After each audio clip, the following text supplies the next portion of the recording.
자, 읽어드린 말씀을 중심으로 그 다음엔 부활입니다. 이런 제목으로 하나님 말씀을 전해드리겠습니다. 인생을 한마디로 표현하는 말이 있습니다. 다름 아닌 일장춘몽입니다. 즉 한바탕의 봄날의 꿈이라고 하는 겁니다. 인생을 살면서 제 아무리 부귀영화를 누려봐도 그거 다 일장춘몽, 한순간의 꿈에 불과하다고 하는 겁니다. 혹은 또 그 반대로 인생을 살면서 참 지질이 고생을 하고 고통을 많이 당하고 살아도 그건 역시 뒤돌아보면 한순간의 꿈에 불과하다고 하는 겁니다. 성경 역시 인생의 허무함에 대해서 이렇게 표현을 하고 있습니다. 세상의 모든 부귀영화를 다 누리고 살았던 솔로몬 왕의 인생 말년의 고백입니다. 헛되고 헛되며 헛되고 헛되니 모든 것이 헛되도다. 또한 여러분, 인생을 제법 값지게 살았던 모세라고 하는 사람의 인생 말년의 고백은 이렇습니다. 우리의 연수가 70이요 강건하면 80이라도 그 연수의 자랑은 수고와 슬픔뿐이요 신속히 가니 우리가 날아가니이다. 그렇습니다. 여러분, 사람은 태어나서 산다고 하는 것이 어찌 다 비슷비슷합니다. 사람마다 차이가 좀 있겠지만은 인생을 크게 세 파트로 나눌 수가 있습니다. 일단 인생의 3분의 1은 잠을 자는데 시간을 보냅니다. 그리고 또 3분의 1은 먹는 것 준비하고 준비한 건 먹고 또 먹고 난 것 치우는데 또 3분의 1 시간 보내고요.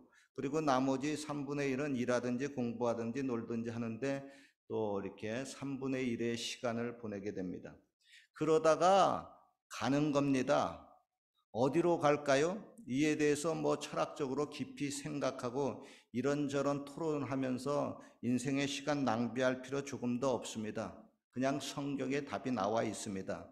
전도서 12장 7절 말씀입니다.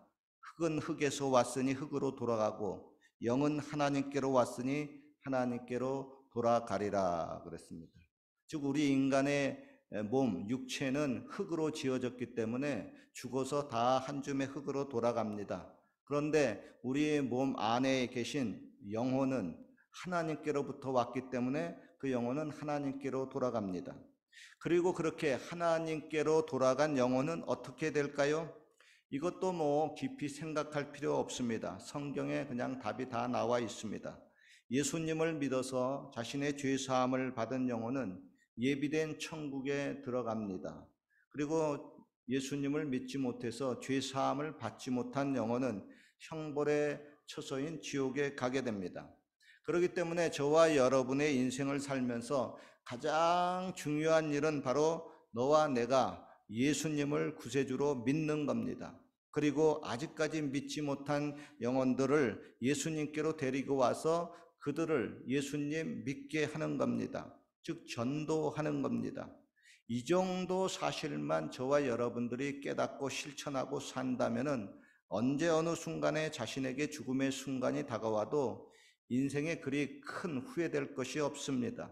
그때가 되면 주여 제 영혼을 받으시옵소서 하고 감사하며 주님께 가면 됩니다. 그리고 천국에 도착하면 아버지 제가 왔어요. 예수님 제가 왔어요 하고 한번 진하게 허그하고 할렐루야 하며 감사하고 찬양하며 그 천국에서 영원한 행복과 평안을 누리면 됩니다. 그래서 때로는 그날이 참 매우 그리울 때가 있습니다. 그런데 그렇게 천국에 올라가고 난 다음에 또 진짜 중요한 것 하나가 남아 있습니다. 그게 뭘까요? 그게 바로 다름 아닌 부활입니다. 어찌 보면 천국에 올라가서 행복을 누리고 있는 영혼들에게 몸이 다시 부활한다고 하는 게 그게 뭐가 필요할까라는 생각이 들기도 합니다. 그리고 부활의 몸을 입는 것이 도리어 자유로운 영혼을 속박하는 것이 아닌가 하는 생각까지 들기도 합니다. 그러나 이것에 대해서 우리가 그렇게 부정적이 될 필요가 없습니다. 하나님이 저와 여러분들에게 부활의 몸을 입혀주시는 것은 그것이 훨씬 더 좋기 때문에 그렇습니다. 그 장점에 대해서 제가 성경을 바탕으로 좀 얘기해 드리면은 이렇습니다. 일단 저와 여러분의 신랑 되시는 예수님이 부활의 몸을 입으셨으니까 그의 신부인 저와 여러분들도 예수님과 같이 부활의 몸을 입는 것이 마땅합니다. 그래야 신랑과 신부가 더욱 하나가 될 수가 있습니다. 그리고 하나님이 예수님에게 부활의 몸을 입히신 것은 예수님을 가장 영화롭게 한 것이 틀림이 없습니다.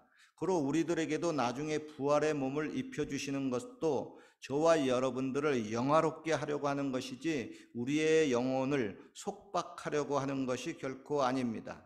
그리고 우리가 부활의 몸을 입어야 장차 예수님이 이 땅에 재림하셔서 천년 왕국을 이룰 때 그때 부활의 몸을 입지 않고 살아가는 이 땅의 사람들을 우리가 부활의 몸을 입어야 얼굴과 얼굴을 맞대고 그들을 다스릴 수가 있습니다. 그럼에도 불구하고 우리가 부활의 몸을 입는 것에 대해서 조금은 부정적인 생각이 드는 분들이 있을 겁니다. 그 이유는 뭐냐면 현재 저와 여러분이 입고 있는 이 육체, 이 몸이 부활의 몸과의 그 차이점을 잘 모르기 때문에 그렇습니다. 다시 말해서 현재의 몸이 하도 마음에 들지 않고 하도 연약하고 하도 불완전하기 때문에 부활의 몸도 그럴까 하는 착각에 빠지기 때문에 그렇습니다. 고로 우리는 예수님의 재림 시에 일어나는 그 부활의 몸에 대해서 보다 확실히 알아야만 합니다. 부활의 몸은 어떤 몸일까요? 첫째, 부활의 몸은 쇠하지 않는 몸이고 병들지 않는 몸이고 죽지 않는 몸입니다. 현재 우리들의 몸은 종종 피곤함을 느낍니다. 그래서 매일 휴식을 취해야 하고 매일 잠을 자야 합니다. 그래야 육체가 버티고 그 다음에 또 활동을 할 수가 있습니다. 그러나 부활의 몸은 피곤함을 모릅니다. 지치지 않습니다. 나이가 먹어도 약해지지 않습니다. 이빨이 빠지지도 않습니다. 피부가 탄력을 잃고 처지지도 않습니다. 얼굴에 기미나 주름이 생기지도 않습니다. 암을 비롯해서 각종 질병도 생기지 않습니다. 늙지 않습니다. 영원히 죽지 않습니다. 불멸의 몸입니다. 그리고 현재 저와 여러분 인간의 그 체온은 36도 5도입니다. 즉 추위와 더위를 느끼는 몸입니다. 저는 더위보다 추위를 좀 더 싫어합니다. 캘거리에서 오래 살다 보니까 추위가 자꾸 더 싫어지는 것 같아요. 그런데 부활의 몸은 추위를 이길 수 있는 몸입니다. 물론 더위도 이길 수 있는 몸입니다. 도대체 어느 정도의 추위와 어느 정도의 더위를 이길 수 있을까요? 일단 여러분, 쇠가 펄펄 끓는 용광로 속에 들어가도 부활의 몸은 타지 않습니다. 그리고 영하 수천도 혹은 수만도에도 부활의 몸은 얼질 않습니다. 그래서 우주 어디에 거해도 그곳의 극한 온도에서도 견딜 수가 있는 몸입니다. 혹 어떤 분은 부활의 몸을 입으면 내가 좋아하는 맛있는 음식을 못 먹을 것이 아닌가. 그러면 되게 섭섭한데요. 저는 먹는 것이 취미고 먹는 것이 낙인데요. 저는 먹방 해야 되는데요. 하는 분이 있습니다. 여러분, 부활의 몸은요, 먹을 수도 있고 안 먹어도 살 수가 있는 몸입니다. 그리고 부활체는 음식을 먹어도 100%다 소화가 되고 몸 안에서 다 처리가 되기 때문에 따로 화장실이 필요가 없습니다. 혹 어떤 분은 이렇게 묻는 분이 있습니다. 목사님, 부활체도 성행위를 하고 결혼을 하고 자녀를 낳습니까? 이에 대해서 예수님이 대답하신 적이 있습니다. 부활 때에는 장가도 아니 가고 시집도 아니 가고 하늘에 있는 천사들과 같으니라 그랬습니다. 즉 부활의 몸은 성행위를 하지 않습니다. 결혼도 하지 않고 출산도 하지 않습니다. 그리고 그때에는 산부인과 병원도 필요가 없습니다. 그리고 성행위에서 얻는 쾌락보다 더 큰 기쁨과 행복이 주어지기 때문에 성행위를 못한다고 섭섭해 하실 필요도 없습니다. 혹 어떤 분은 부활에서도 골프를 칠 수 있나요? 하고 물어보시는 분이 있습니다. 그리고 어떤 분은 예수님은 골프를 굉장히 잘 치신다고 합니다. 그런 분들을 보면은 그냥 좀 묻고 싶습니다. 왜냐하면 여러분 부활의 몸은 그 어떤 오락과 스포츠를 할 때의 즐거움보다 수천만 배의 기쁨을 누릴 수 있는 몸입니다. 그러니까 지금 골프 되게 좋아하시는 분이 있는데 그거 나중에 부활해서 보면 그거 되게 재미가 없는 스포츠가 돼버리고 맙니다. 왜? 그거보다 더 큰 엄청난 그런 즐거움의 쾌락의 역사가 부활의 몸에 이루어집니다. 그리고 두 번째, 부활의 몸은 시간과 공간을 초월하는 신령한 몸입니다. 현재 저와 여러분의 몸은 시간과 공간의 제약을 받습니다. 그래서 좀 답답합니다. 캘거리에서 밴쿠버를 가려고 하면 뭐 차로 10시간 가야 되고 비행기로도 또 1시간 걸립니다. 더구나 또 우리가 또 한국에 뭐 볼 일이 있어가지고 다녀오려고 하면 비행기 또 12시간 또 타야 됩니다. 매우 불편합니다. 그래서 사람들이 종종 시간과 공간을 순식간에 뛰어넘는 것을 상상을 해봅니다. 일종의 그 타임머신입니다. 그런데 부활의 몸은 그 자체의 타임머신 기능이 있습니다. 캘거리에서 한국까지 가는데 비행기로 12시간 걸려도 부활의 몸을 입으면 1초도 안 걸립니다. 생각만 하면 어디든지 갈 수가 있습니다. 저 우주의 수억 년, 수천억 광년 떨어진 별들의 모임인 그 은하계, 은하군, 은하단, 초은하단, 장성, 그리고 그 뒤에 그 끝까지 이루어지는 그 세계도 순식간에 여행이 가능합니다. 저는 부활의 몸을 입으면 도대체 우주의 끝은 어디인가? 그곳에 한번 가보고 싶어요. 가끔 인터넷에 보면 우리가 사는 이 땅에서 아름다운 장소 100군데를 선정해 놓고 평생은 한번 가봐야 할 곳 하고 뭐 이렇게 많이 나와 있습니다. 그런데 저는 그거 별로 가보고 싶지 않습니다. 그건 뭐 가봤자 산은 산이고 물은 물이지 뭐 별로 특별한 것 뭐 없습니다.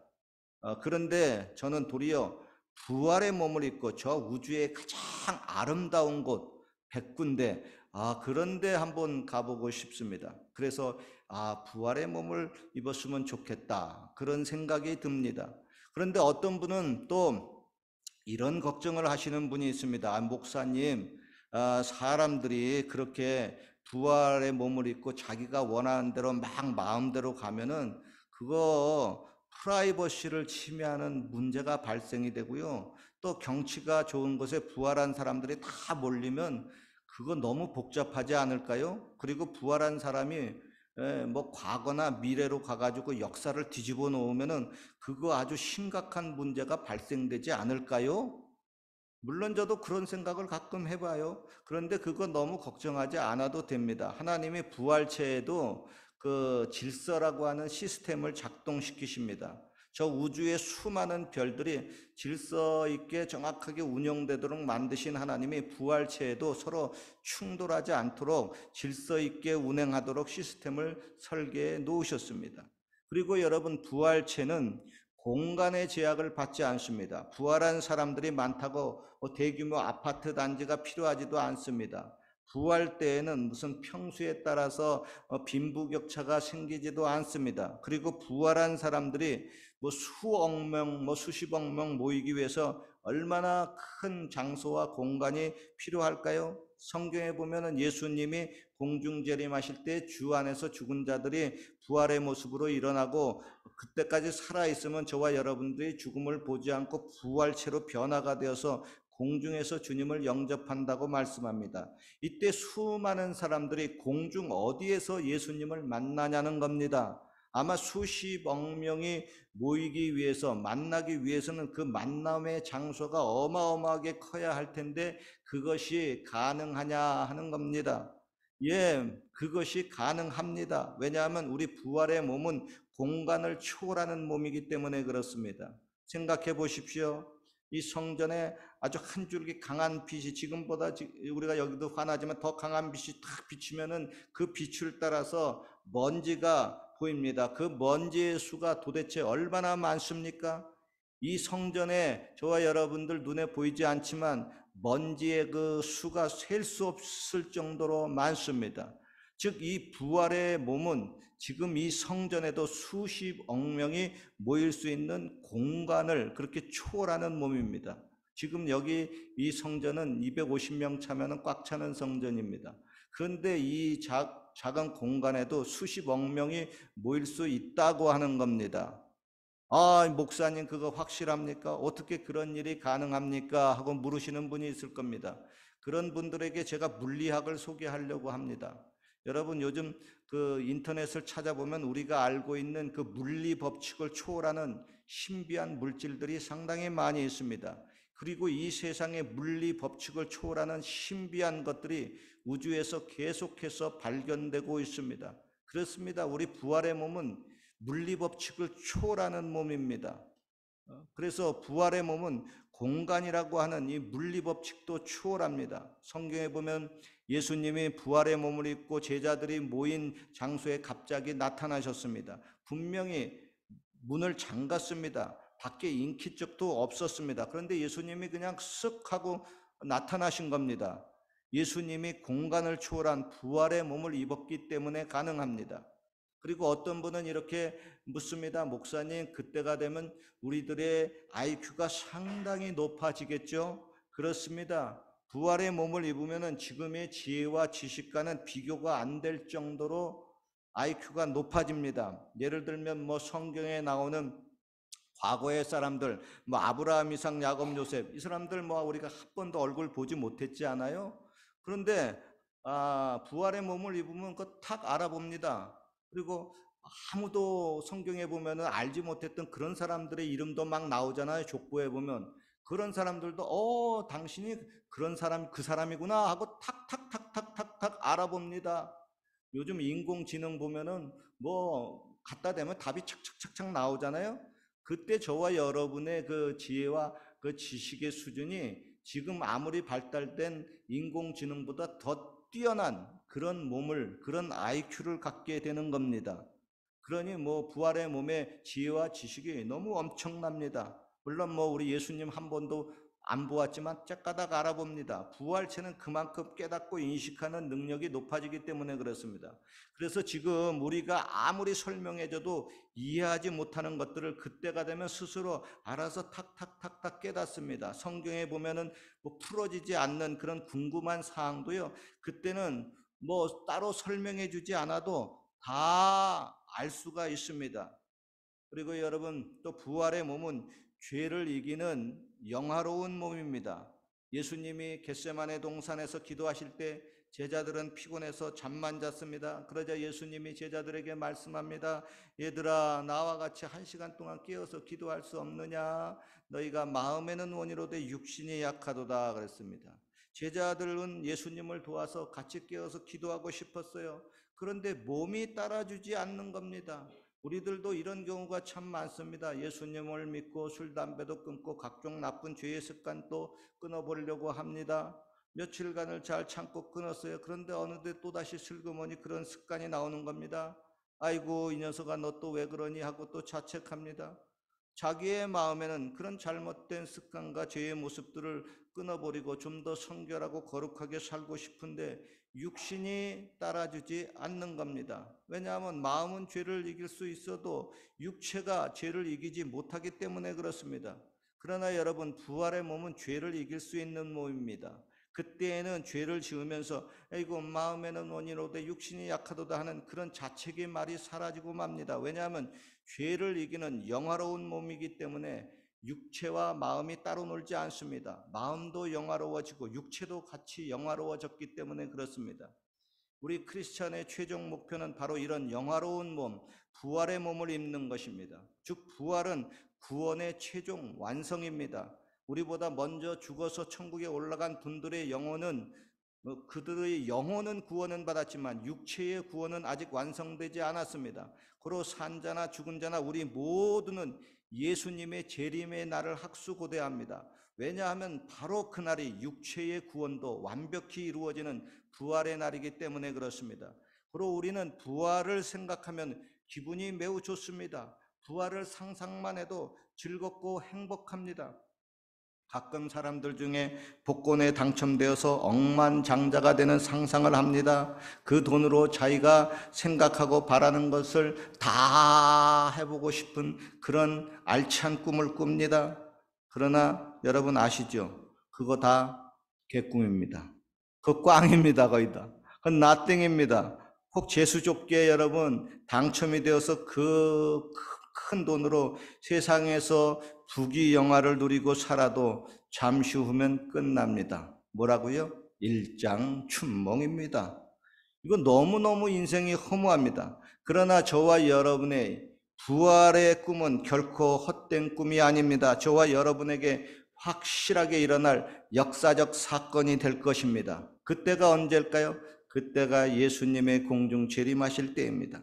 결론입니다. 우리는 이 땅에서 살면서 누구나 육체적으로 정신적으로 피곤하고 지칩니다. 아직까지 연약한 육체의 몸을 입고 있기 때문에 그렇습니다.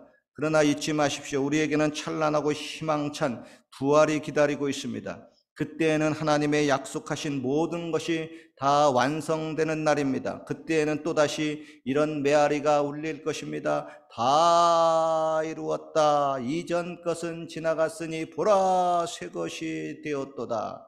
그리고 우리는 부활을 누리면서 또다시 찬양을 할 것입니다. 영광일세 영광일세 내가 누릴 영광일세 은혜로 주 얼굴 배움나니 지극한 영광 내 영광일세 영광일세 하고 영광의 찬송을 그날 부를 것입니다. 여러분 아무쪼록 예수님의 재림의 날 부활의 영광의 노래를 다 같이 힘차게 부르시기를 주님의 이름으로 축원합니다. 기도드리겠습니다. 하나님 아버지, 잠시